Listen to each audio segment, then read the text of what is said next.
Definitely Maybe is the debut album by the English rock band Oasis, released in August 1994. It was an immediate commercial and critical success in the UK, having followed on the heels of singles Supersonic, Shakermaker, and Live Forever. Definitely Maybe went straight to number 1 in the UK albums charts on initial release. It was the fastest-selling debut album of all time in the UK when it was released and went on to be certified 7x Platinum by the BPI.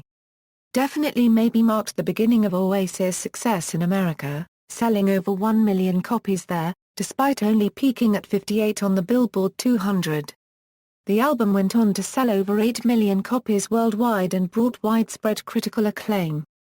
The album, along with Blur's Park Life, helped to spur a revitalization in British pop music in the mid-90s and was embraced by critics for its optimistic themes and supposed rebuttal of the downtrodden fatalism evident in the dominant grunge music of the time. It was a seminal record of the Britpop movement and still appears in many best-of lists to this day. In June 2006, it was voted the greatest album of all time in a poll conducted by the NME magazine. Background: formerly called The Rain, Oasis formed in 1991. Originally consisting of Liam Gallagher, Paul Arthurs, Paul McGuigan, and Tony McCarroll, the group was soon joined by Liam's older brother Noel Gallagher. The elder Gallagher insisted that if he were to join, the group would give him complete control and they would work towards superstardom. Noel had been writing songs for years, and replaced the group's repertoire with his compositions. Oasis signed to independent record label Creation Records in 1993. The limited edition 12-inch single Columbia was released in late 1993 as a primer for the band for journalists and radio programmers.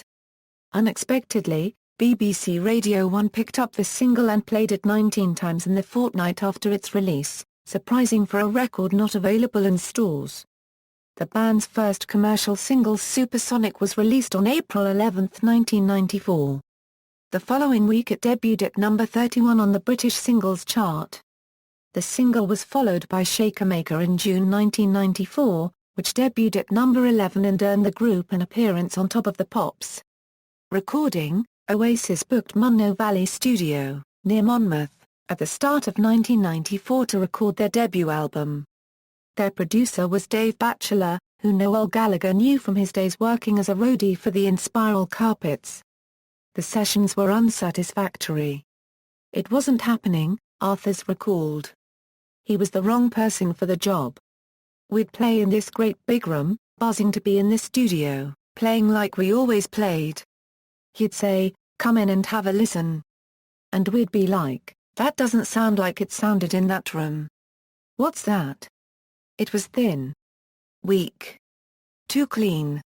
The sessions at Munno Valley were costing £800 a day. As the sessions proved increasingly fruitless, the group began to panic.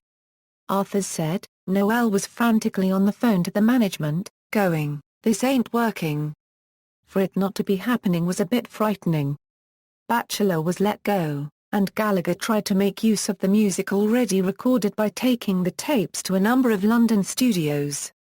Tim Abbott of Creation Records said while visiting the band in Chiswick, "McGee, Noel, me and various people had a great sesh, and we listened to it over and over again.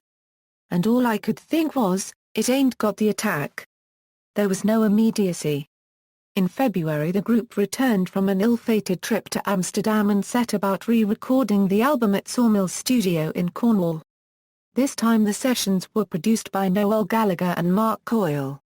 The group decided the only way to replicate their live sound on record was to record together without soundproofing between individual instruments. Over the tracks, Gallagher overdubbed numerous guitars.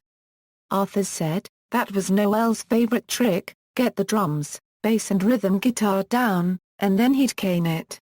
Less is more didn't really work then." The results were still deemed unsatisfactory, and there was little chance of another attempt at recording the album. The recordings already made had to be used. In desperation, Creation's Marcus Russell contacted engineer-turned-producer Owen Morris. "I just thought, they've messed up here," Morris recalled after hearing the Sawmill's recordings. "I guessed at that stage Noel was completely fucked off." Marcus was like, "You can do what you like, literally, whatever you want." Among Morris's first tasks was to strip away the layers of guitar overdues Gallagher had added. Morris completed his final mix of the record on the bank holiday weekend in May. Music journalist John Harris noted, "The miracle was that music that had passed through so many hands sounded so dynamic. The guitar-heavy stew that Morris had inherited had been remolded into something positively pile-driving." Release and reception. The release of Definitely Maybe was preceded by a third single, Live Forever, which was released on August 8, 1994. Live Forever was the group's first top 10 single. The continuing success of Oasis partially allowed Creation to ride out a period of financial straits. The label was still £82 million in debt, so Tim Abbott was given only £60,000 to promote the upcoming album. Abbott tried to determine how best to use his small budget. "I'd go back to the Midlands every couple of weeks," Abbott said, "and people I knew would say, 'Oasis are great. This is what we listen to.' And I'd be thinking, well, you lot don't buy singles. You don't read the NME. You don't read Q. How do we get the people to like you?" Abbott decided to place ads in publications that had never been approached by Creation before, such as football magazines, match programs and UK dance music periodicals. Abbott's suspicions that Oasis would appeal to these non-traditional audiences were confirmed when the dance music magazine Mixmag, which usually ignored guitar-based music, gave Definitely Maybe a 5-star review. Definitely Maybe was finally released on August 29, 1994. The album sold 86,000 in its first week. On September 4 the album debuted at number 1 on the British charts. It outsold the second highest album, by a factor of 50%. The first week sales earned Definitely Maybe the record of the fastest-selling debut album in British history. The album received almost unanimous critical acclaim along with commercial success, with many critics and listeners welcoming the album's fearless optimistic themes, particularly in an era of rock which was dominated by American grunge which seemed at odds with the album, while also praising Noel Gallagher's songwriting and melodic skills along with younger brother Liam's vocals. Cigarettes and Alcohol was released as the fourth single from the album in October, peaking at number 7 UK, then a career high for the band. Noel Gallagher said Slide Away was considered as a fifth single, but he ultimately refused, arguing, "You can't have 5 singles off a debut album." Cover art. The photograph on the front cover of the album was taken in guitarist Paul "Bonehead" Arthur's house. A picture of Rodney Marsh can be seen on the cover and a television showing a scene from the film The Good, the Bad and the Ugly with actors Eli Wallach and Antonio Casale. A still of Gia Maria Volonta copyright from the film A Fistful of Dollars is visible on the television on the back cover. A poster of Burt Bacharach is also shown on the lower left-hand side of the cover. Some writers believe that Oasis were trying to pay homage to Pink Floyd's Ummagumma by placing it there in the same prominent position that Pink Floyd reserved for the soundtrack of Vincent Minnelli's film G. Legacy. The massive critical and commercial success of the album has left Definitely Maybe with a legacy in which it has been cited as resurrecting interest in British guitar bands. It has since frequently appeared in many greatest polls. In 1997, Definitely Maybe was named the 14th greatest album of all time in a Music of the Millennium poll conducted by HMV, Channel 4, The Guardian and Classic FM. In Channel 4's 100 Greatest Albums countdown in 2005, the album was placed at number 6. In 2006, NME placed the album third in a list of the greatest British albums ever, behind the Stone Roses' self-titled debut album and the Smiths' The Queen Is Dead. In a 2006 British poll, run by NME in the Book of British Hit Singles and Albums, Definitely Maybe was voted the best album of all time with the Beatles' Sgt. Pepper's Lonely Hearts Club Band finishing second and Revolver third. Q magazine placed it at number 5 on their greatest albums of all time list in 2006, and in that same year NME hailed it as the greatest album of all time. In a 2008 poll by Q and HMV in 2008, Definitely Maybe was ranked first on a list of the greatest British albums of all time. The American edition of Rolling Stone ranks the album at number 78 in its list of the 100 best albums of the 90s. The German edition of Rolling Stone ranks the album at number 156 in its list of the 500 greatest albums of all time.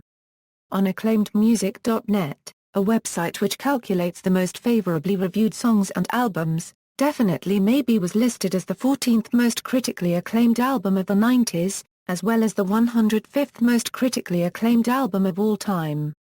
A study of the album by the writer Alex Niven is forthcoming in Bloomsbury's 33 series. In July 2014, Guitar World ranked Definitely Maybe at number 19 in their Super Unknown 50 Iconic Albums That Defined 1994 list. Track listing: all songs written and composed by Noel Gallagher. Bonus tracks, singles box set. The Definitely Maybe box set was released on November 4, 1996, featuring 4 discs of singles, including B-sides, and 1 disc of interviews. The set charted at number 23 on the UK singles chart. All songs written by Noel Gallagher, except I Am the Walrus by Lennon/McCartney. 2014 reissue: as part of a promotional campaign entitled Chasing the Sun, the album planned to also include the band's subsequent 2 albums. Was released on May 19, 2014. A deluxe edition featured the remastered original album packaged with 2 additional discs of material. Additionally, a limited edition reproduction of the band's original 1993 demo cassette was also made available to purchase. DVD: Definitely Maybe was released on DVD in September 2004 to mark the 10th anniversary of its original release. It went triple platinum in the UK. The DVD featured an hour-long documentary about the recording of the album featuring rare and contemporary interviews with the band and its associates. Also included was the album in its entirety, which included Sad Song, which was originally only released on the UK vinyl version of the album and also on the Japanese CD edition. Other content included live and TV performances of the album's 12 tracks, and the promo videos to Supersonic, Shakermaker, Live Forever, Cigarettes and Alcohol, and Rock 'n' Roll Star. A limited edition release in the UK and Ireland included a bonus DVD containing more live footage and anecdotes. There was also an accompanying made-for-TV documentary, entitled There We Were, Now Here We Are. The Making of Oasis. This was broadcast on Channel 4 in the UK at 11:30 p.m. on Friday 3 September, 3 days before the release of the Definitely Maybe DVD. The program combined existing and unused interview footage from the DVD documentary and focused on the origins of the band, and the 4 singles from Definitely Maybe. It also included a very rare clip of All Around the World performed live at a rehearsal session in the Boardwalk in 1992, 5 years before it was eventually recorded and released on Be Here Now. The DVD received the NME Award for Best Music DVD. The DVD earned gold status in Australia. Personnel, charts and certifications, references: Harris, John. Britpop. Cool Britannia and the Spectacular Demise of English Rock. Da Capo Press, 2004. ISBN 0-306-81367-X, notes.